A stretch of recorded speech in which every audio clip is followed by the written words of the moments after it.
Hi, welcome to my guide to successful daily water enemas. I want to start off with an introduction, go through a very brief anatomy lesson, a series of videos to show you what my methods are, some key points at the end, and then finally the summary.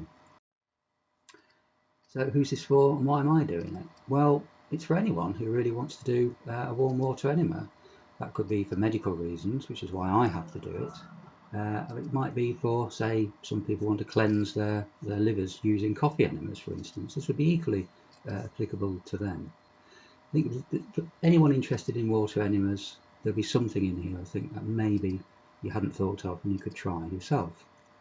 So why am I doing it? Well, 3 years ago I was told I had colorectal cancer. As a result of that, I lost my rectum, sigmoid colon and part of the descending, which causes problems going to the toilet and stuff. And for those of us that have Lower Anterior Resection Syndrome, that means clustering and the possibility that we need to wear adult nappies throughout the day.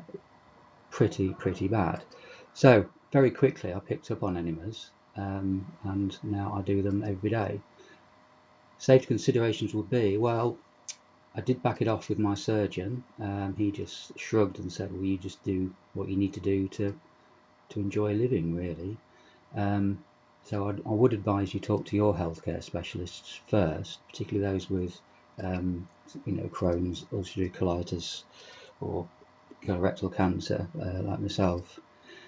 But if they say no, that's often just the default answer, to really try and get down into the weeds as to why they're saying no, and explain to them what method it is you're going to use, and that you're going to be listening to your body, you're not going to take risks, you're going to be very careful. And they might then say, well, do you know what, yeah, why don't you give it a go then, that sounds okay. Don't be fobbed off. This is important. If you need to do enemas, like some of us do need to, you really need to try them if you possibly can. So just push your healthcare specialist just that little bit further than maybe you would normally. So I'll come on to a very brief anatomy lesson. So this is roughly what the colon looks like. It's the other way around, so you're facing someone. So it starts at the left on the drawing, on the appendix, which is actually on your lower right, on yourself. And there is where the small intestine meets the large intestine, or round about there.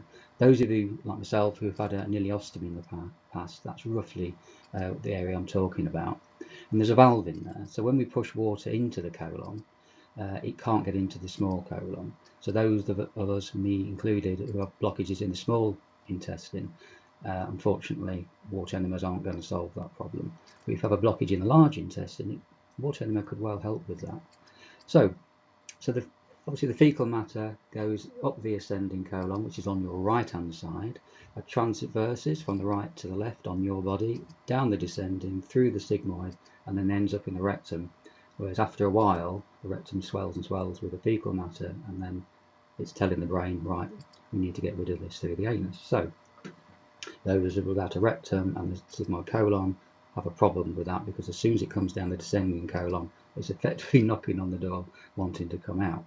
So the idea for us with the water enema is to flush the whole of that colon out of all matter, giving us roughly 24 hours before new fecal matter comes in from the small intestine into the colon and finds its way all the way around to wanting to come out again. So it gives us about 24 hours, perhaps up to 36 hours respite, really.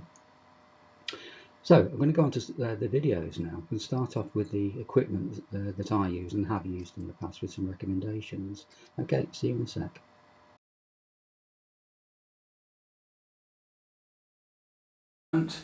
I'll start off with the equipment that I actually do use.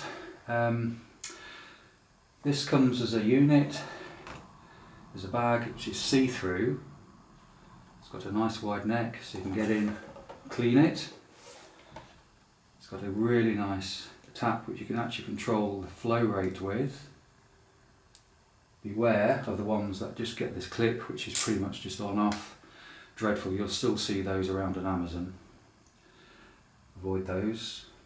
You want them with a usually yellow or a blue tap. Nice long tube. They usually come with a valve, either green or black and white like that. Now the valve usually sits here, and it stops, and if you're someone who the water will actually come out of again, and is danger of going back and infecting the tube, you need to keep the valve off. That's what it's there for. It stops the backflow. I don't need that, and also what it does is unfortunately restrict the forward flow, and you need a nice flow to get as much water into you as you can. So anyway, I've taken it off. It just pulls off and the hose snaps back on. It's easy to do. You get a stainless steel hook, so you hang it up like that at the required height. And you get a selection of nozzles with this. You get this one, the hard one, which you'd think, oh no, I'm not having that one. You get this one, which sprays out the side, but it's usually quite rough, horrible. Sometimes you get this one, a bit more flexible, but again, sprays out the sides, but out the front as well, but really quite big. And you get one or more of these flexible ones, which you think, aha, that's the one for me. Well, it fires out the side, which is a bit unusual. If you've had the operations we've had and got no rectum at all, you're quite narrow and it just blocks off the water, so it's hopeless. You can cut the end off and round it off, but then you're getting quite thick. And also, if your aim isn't that good, you'll be banging against the side, and instead of actually slipping in, it's just bending like that. So actually you're doing quite a bit of damage. So after buying loads of them, thinking that was the future, it isn't. And I've gone back to the basic hard one, because that doesn't bend. You can feel where it is and just move it and it goes in, and usually it's quite narrow. And it's a nice rounded machined end, and then you just need some good quality lube like this, which I'll come on to. So the whole of that, including the bag, it comes in the bag as well, some nozzles, about £15 to £20, $15 to $20, something like that, from Amazon. I'll put a link for the US and the UK versions down there, so you can see what I use. But it's exceptionally good. Some of them actually come with measurements on the side in terms of litres, but this particular one hasn't, but it doesn't matter. I mentioned the lube. I use Astroglide gel. It's quite expensive in the UK. I think they're about £5, but they last 2 or 3 months, and it's particularly thick. It really is nice. Very good quality. You can see how it is, and it's water soluble as well, so it's easy to wash off your towel which you'd be laying on. Okay, that's the lube. And then if things start to get a bit sore, I use Sudocrem. I mean, this is 400 grams in the UK. That was about £6, £7 on Amazon at the time, and I'm down maybe, I don't know, 2/5, something like that, 3/5 in a year and a half, 2 years. So as soon as you feel a bit sore down there, get some cream on it, because very quickly things can go wrong there. Particularly if you're having to do an enema every single morning, like some of us are having to. Things I tried and rejected. You'll have seen these probably on Amazon. Stainless steel, can be cleaned very well. Come with obviously a hose and a nozzle, and they're designed to put a screw in the wall and you hang it on the wall. Well, I found to start, it's not big enough. It doesn't hold the required amount of water for me, not nearly enough. When it's hanging and I'm in the bath, I can't see what the water level is, whereas I can with that. I can look up and see where the water is. I can't in this one, and I want to see where the water is because I want to know whether I can put up with the pain or not. I'm getting a bit more water in, or whether there's a lot more to come. And also I can't mount it high enough to get sufficient pressure, so I rejected that one. What I am looking into still though is for people who have to sit down and do these. It can be a convenient way of sitting, particularly if you go camping when you're using sort of portaloos or something. You want to be sat in you can't lay in one of those, you've got to be sat. So you put the water in, nozzle up, and then you pump it in. I'll probably need 2 of those, to be honest, to fill me up. But then you're working against gravity all the time. The water's trying to get back out. So maybe a nozzle like this would be more appropriate because it's got a bit of a bulb on it, something to sort of grip onto. whereas my normal nozzle hasn't. So anyway, some experimentation needed. So I'll put a link to those anyway. That wasn't too expensive from Amazon either. Again, all this stuff's really quite common now. Over the last sort of 3 years I've noted stuff has got a lot cheaper and a lot more accessible. I guess thanks to the Chinese, really.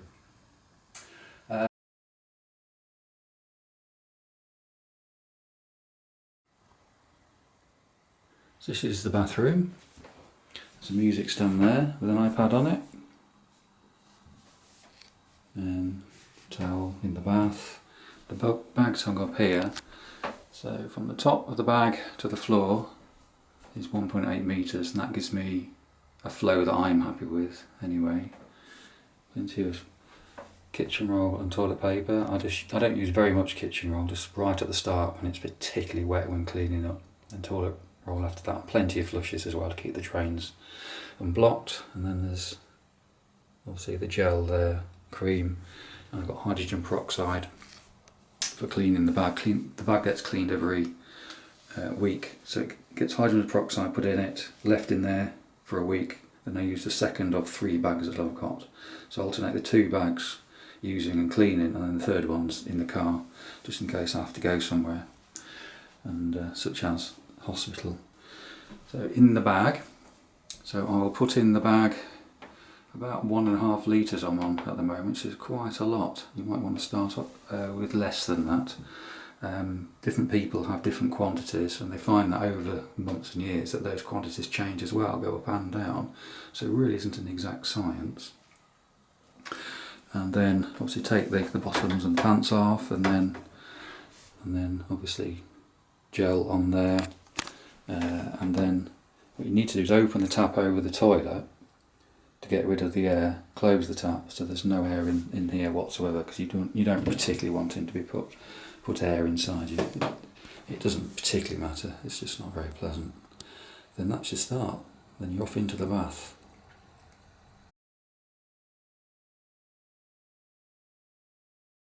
Right, ready to fill up now. So the water's in the bag, it's all warm, the end's lubricated.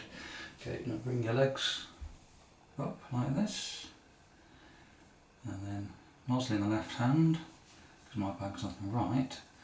Then I'm going to carefully insert it, move it around and make sure that you're comfy.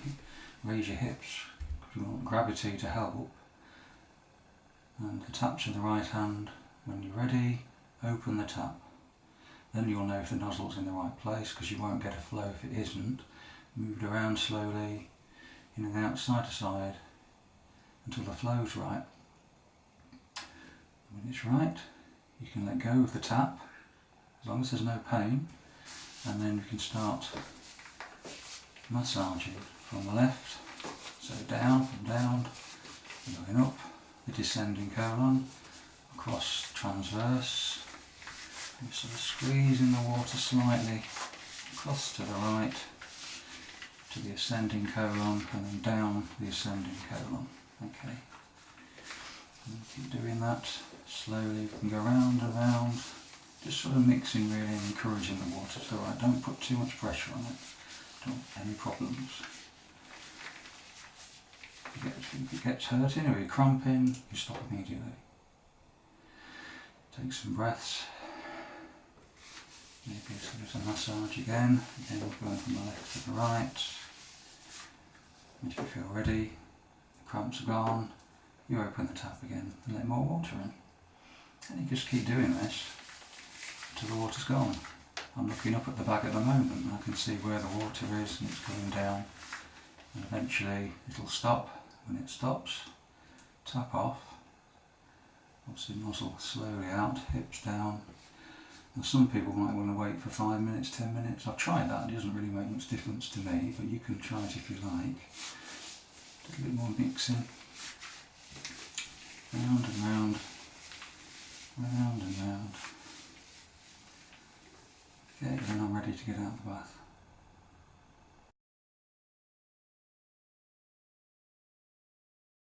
Okay, you've made it to the toilet. Now it's time to relax. Watching your iPad or your book or whatever you're doing. Slow deep breaths.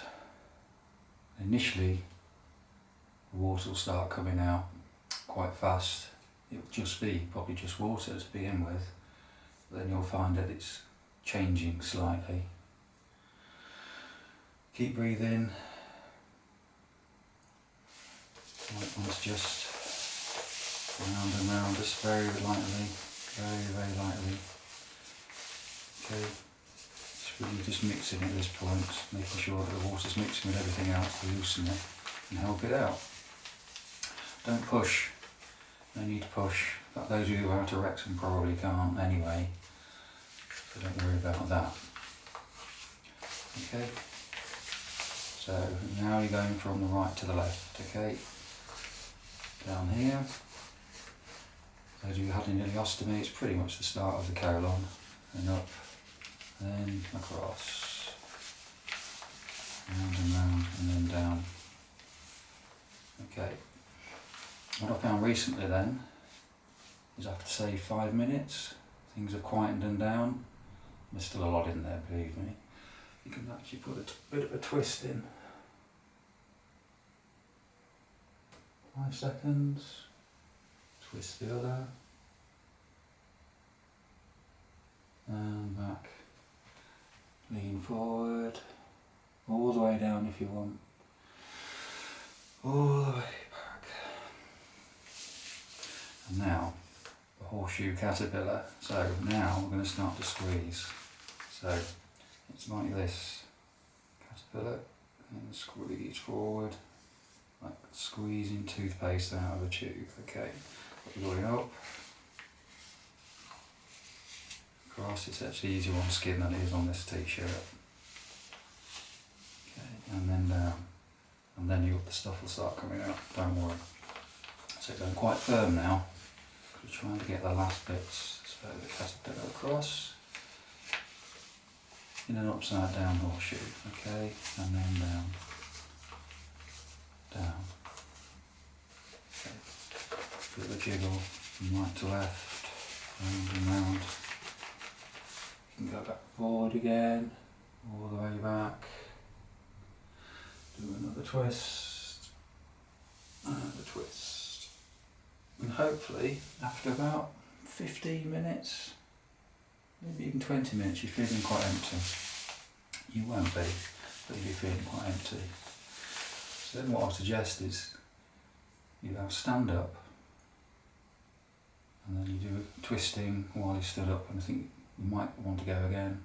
If you don't, regardless, sit down, clean yourself up, get back up, flush, wash your hands, and then go, if you've got stairs, go down the stairs, go and make yourself a drink. Now if you're clenching, if you need to clench, if it's some stuff wants to come out still, stop, clench, slowly breathe, concentrate. And those waves should actually disappear. If they don't, they will in time. It might be a practice thing, I don't know. It works for me at the moment anyway. It's part of doing Kegels anyway, the Kegel exercises. This is the muscles deep inside. So try that. And come back to the toilet and then release the rest of it. And hopefully that's it for the rest of the day. So the whole thing's taken, probably about half an hour, I would think. It should last the rest of the day. Once, maybe twice a month. I'll probably have to do one in the evening as well because it gets very windy and I think, I'm unsure. And you know, if you've got LARS, that it gets you when you're asleep. So I think it's sometimes better just to have another enema before you go to bed. Not immediately before you go to bed. Give yourself 2 hours really, just to make sure that you're going to be safe through the night. Okay. Right, we're near the end now. Just got some key points to go over and the final summary. So, as I stressed before, and I will stress again, you need to talk to your healthcare professionals, particularly if you're doing this because you're not very well for whatever the reason, and don't necessarily take no as an answer. Ask for a detailed explanation as to why, and explain to them in some detail what it is you intend to do and how careful you're going to be. For those that do this, I don't do this because I particularly want to do it. I do it because I have to do it, and it makes my life bearable. It really does. So don't just walk away feeling upset because they said no. Get into the details and ask someone to help you if you can. Invest in some good quality equipment. There's an awful lot of Enema equipment out there now for various reasons. Have a look at what I'm using and decide yourself whether that's good enough for you, or you want to try other stuff. I mean, as I say, there's plenty of stuff out there, but there's a lot of crap out there as well. So just be careful. But whatever you do invest in, keep it clean and have some spares. So you want some stuff that's being cleaned, you want some stuff you're using, and some stuff that you got squirreled away perhaps in your car. So if you do go away and get caught out, then you've got stuff that you can cope with there. Your environment needs to be warm, safe and relaxed, obviously. And you know your own bathrooms, you do it how you want. Maybe take an iPod in there or something, iPad. And don't be rushed, you know. If you need to be somewhere, then I get up 2 hours earlier if I need to be somewhere, just to make sure that my enema is relaxed and I've caught the last bits at the end, which can take another 20 minutes. Can appear later, going up and downstairs or whatever. So give yourself plenty of time. And talking about time, try and stick to the same time every day. The human body runs like a clock. It needs routine in all aspects, including the enemas and the digestive system. So try and stick to it all, the best you can every day. You might want to try maybe going every day and a half or every 2 days if you want. I can't do that, but some people can.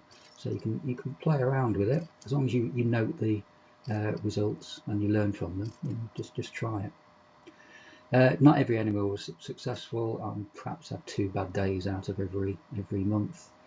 I'm not sure why that is with respect to me, but if you keep notes of what you've done and the results, then maybe you can work out why things are more successful with you than not. There are a lot of variables, isn't it? Water temperature, water volume, the speed it goes in. Sometimes when I'm stuck, I can make myself nervous by thinking about money and health issues, and that can actually help me go even more. I tend to feel emotions in the stomach, and many of you will be the same way. So try new things, be patient. You might not get anything out in the first 2 or 3 days because your system will be clamped down shut, but relax, breathe slowly. Good thoughts. Okay, and finally, join some forums and some groups and share the advice. There'll be lots of hints and tips. I've read some very good discussions. This video came out of such discussions and advice. So give and take on these groups. There's plenty of people, whatever situation you're in, there are other people out there. Facebook's a good place to start. Okay. So in summary, listen to your body and your healthcare professionals, but do what is right for you. You're the one having to live with you, okay? You're flexible and positive. Your performance will improve over quite quickly. Within 1 or 2 weeks, you'll be getting really quite good at it. You will never be perfect though, because your body will be changing. So you'll need to adapt your routine to suit that. But overall, you will improve. Share your experience with others. It's a good thing to do. And please add any questions and tips you've got to the comment section below on this video if you found it on YouTube. So, all the very best. Be safe and good luck to you all. You'll be fine.